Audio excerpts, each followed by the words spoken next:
This is a new voice for a new Scotland. Indylive.radio. Morning folks, Indytruck Davy in the truck.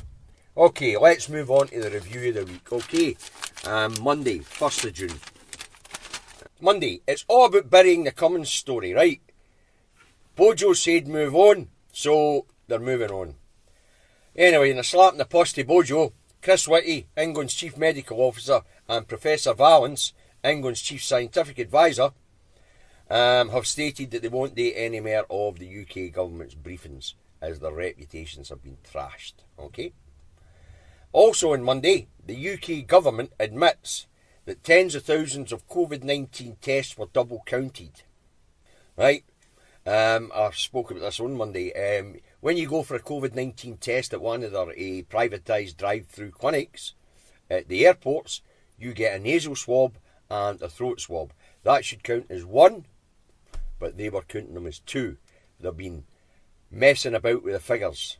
In fact, the chief statistician, the guy that's in charge of the UK stats authorities, has slapped him in the puss, said get your stats sorted out, and he thinks that it could be as much as a third, the testing could be as low as a third of the figure that's been given.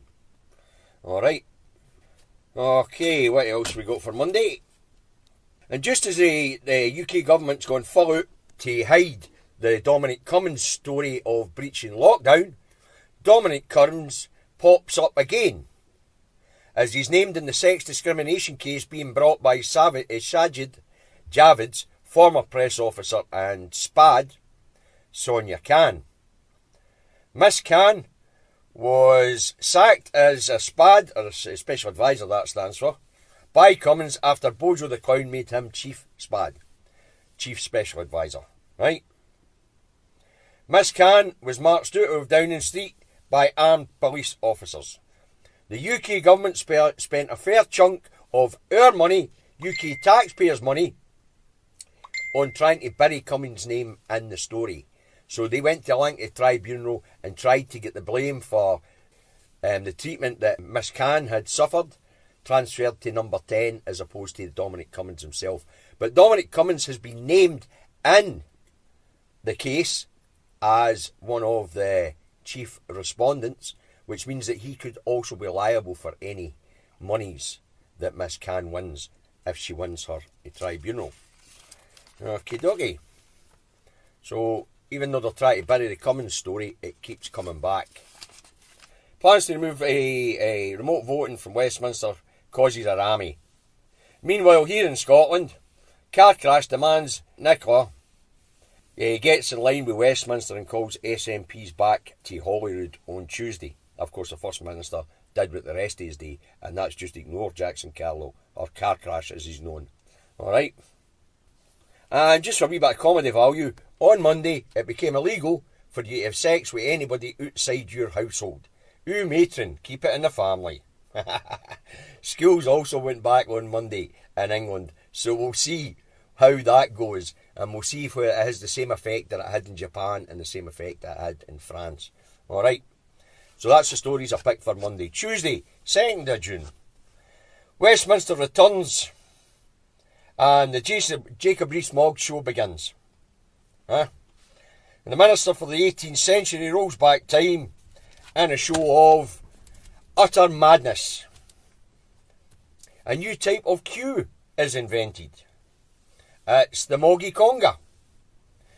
The modern world looked on in stunned disbelief as Westminster votes to shut down electronic voting and creates an 800 metre long socially distancing voting queue to go through the voting chamber in Westminster to vote down the idea of electronic voting. You couldn't make this stuff up. You really couldn't. It takes ages for them to file through the chamber and give their vote. But because the Conservatives have such a huge majority, they managed to get it through and and end electronic voting. Alright. So Conga line, Moggy's Conga is the way they're going to vote for new on. Tuesday, English Health Secretary Mark Hancock loses 445 dead bodies as he announces the daily death rate from COVID-19 in England to be 111. When the graph's put up, it shows it was actually 556 deaths. Of course, there was an uproar about that as well. On the day that MPs go back to work and the day after schools are opened in England, it is announced that England's world-beaten test, trace and isolate system doesn't work, and it won't be up and running until the end of June. So people were forced back to work, children were forced back into school, MPs were forced to go back to Commons, but no test, trace or isolate system in place. That was the world-beaten test, trace and isolation system that England was going to have in place so that they could all go back to work on the 1st of June. So, meanwhile in Scotland, car crash, Jackson Carlo and Richard Leonard, who, I hear you ask, that's right, because nobody knows who he is. I mean, they regularly take pictures of him out onto the streets of Glasgow, Dundee, Aberdeen and Edinburgh, the biggest cities, and ask anybody know who this guy is, and they hold up Richard Leonard's picture, and unanimously it's the same thing. No, nobody's got any idea who he is. Alright, but anyway, car crash and Richard Leonard, who go ambulance chasing and hearse chasing the theme of why weren't the people who were released from hospital on bed blocking, from bed blocking to free up capacity in the NHS for COVID-19, why weren't they tested? They're screaming, why were these people released without being tested? Why are these people released without being tested? They know the bloody truth, but they kept ambulance chasing. The fact was there was no test capacity in the UK at the time, right? On to Wednesday, Bojo declares himself proud of his and his government's response to COVID-19, to the COVID-19 pandemic, as the death toll clocks over the 50,000 mark, and the UK becomes the state with the highest per capita per million. Has the highest per capita per million death rate in the world. And as England goes back to work, it's revealed that Boris Johnson's world-beaten health and safety workplace checks, everything's world-beaten with Boris Johnson, doesn't exist. It just does not exist. It doesn't exist at all. And as was shown by Westminster itself, as Business Secretary, Alok Sharman takes ill at the dispatch box with suspected COVID-19. Social distancing in the Commons seems not to work. So much for their world-beaten health and safety checks for workplaces. That doesn't exist. It's like their test, trace and isolate. It just doesn't exist. Right? Also on Wednesday, the Bank of England tells everyone, it tells the banks to bolster the reserves and prepare for a no-deal Brexit. And while the Bank of England's releasing that statement to the banks, it inadvertently tells the resties that there's going to be a no-deal Brexit. So it looks like the cliff edge is very, very close, folks. We're going over the cliff. And just to add insult to injury, or the Brexit fiasco, Boris Johnson announces that he's going to fast-track citizenship for 3 million Hong Kong citizens. How that's going to play out in Brexit England, where the whole idea of Brexit was to deny Johnny Foreigner access to the UK via the EU, and that includes EU citizens, and the free movement that we had in the EU, because England is allegedly full, Boris Johnson offers UK citizenship to 3 million Hong Kong residents. Where's he going to put them all? Meanwhile, in Scotland, car crash, and Richard Leonard, are still chasing ambulances and hearses. Right? They are playing on the griefs of people who have lost relatives in old folks' homes. Right? And it's needs called out. Let's put it that way. Okay. Right, on to Thursday. Thursday, BBC Scotland gets bored. BBC Radio Scotland gets bored with Richard Leonard and Jackson car crash Carlo continuously ambulance and hearse chasing and playing on the griefs of people. So in their morning bulletin from their health correspondent, they make it quite clear that during the period that Jackson Carlo and Richard Leonard were screaming about people not being tested before being released from hospital, they make it, BBC Scotland's health correspondent makes it quite clear that there was no testing capacity in the UK at that point in time when they were clearing the hospitals of bed blocking in order to free up capacity. Unfortunately, for legal reasons, they had to put that. For legal reasons, the BBC had to put the truth out there. But unfortunately, being the BBC in Scotland and being part of the propaganda machine in Scotland, they put the health reporters broadcast out between 6 and 6:10 a.m. in the morning. But if you want to hear that, go to yesterday's video and scroll down, because one of the clever people who watch these videos actually clipped it and put it in the comments as like I asked. So you will hear the BBC correspondent making it quite clear that what Jackson Carlo and Richard Leonard are screaming about is just stupidness, because there was no test capability at the time. Right, in the English Parliament, the comedy goes on. Or is it a tragedy? I'm not quite sure yet.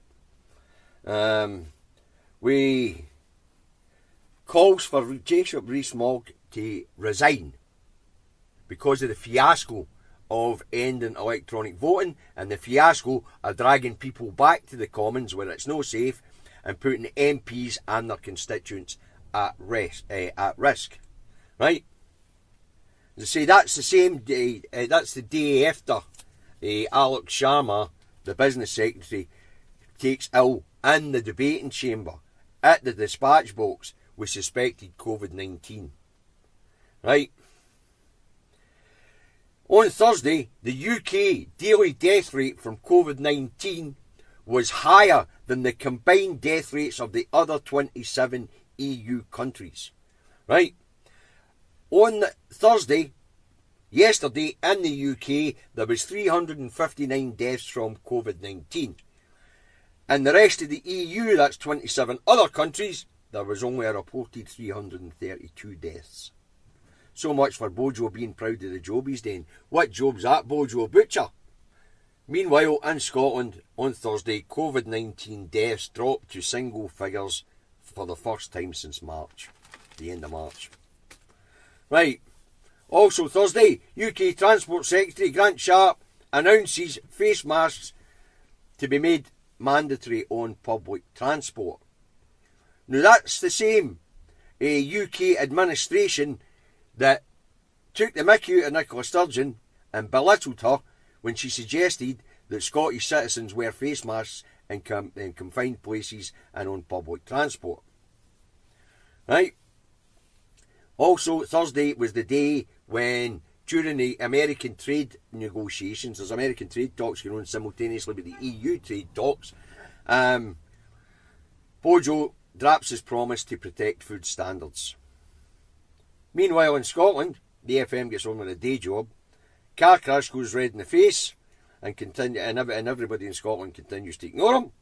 Richard Leonard still can't work out why no one knows who he is or who cares who he is.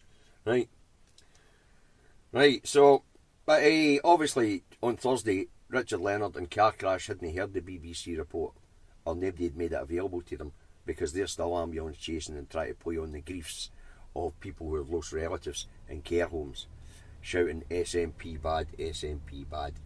I don't have a lot for yous on Friday, because Fridays, as you know, is it comes under part of the review of the weekend, and I put these shows out early, so there's not a lot of news that I can impart with you or talk about.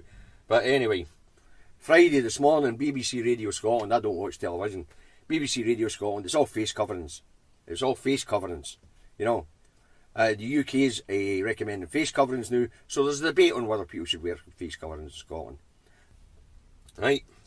So all of a sudden, face coverings are flavour of the month, and the BBC are promoting it here in Scotland, whereas they spent the last month belittling people who wear face masks and he built on the First Minister for suggesting that we wear face masks, right, on public transport and in enclosed spaces. Also this morning, economists tell the public to prepare for 1980s levels of unemployment due to COVID-19 and Brexit.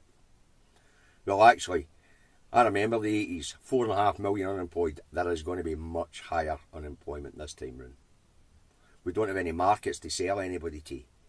Companies are going to fail at a rapid rate of knots, and the elite are going to buy up all the assets that are out there as people scrape to meet ends meet.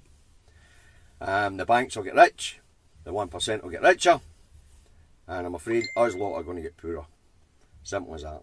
Right, and the last thing I want to talk about today is Black Lives Matter. Right, now a lot of my friends are political activists. We attend marches, we attend rallies, we attend protests. Right, this Black Lives Matter protest is the sort of thing you would find me at tomorrow. But I would recommend that all of my friends and all of my fellow activists stay away from this thing in Glasgow and elsewhere around the UK, around Scotland. The reason for that being is we're on our 50s, we're on the at-risk group people. And any of you that are younger, you know, go online and do your protesting online. Aye, indylive.radio, that sort of thing. Put out a video on your timeline.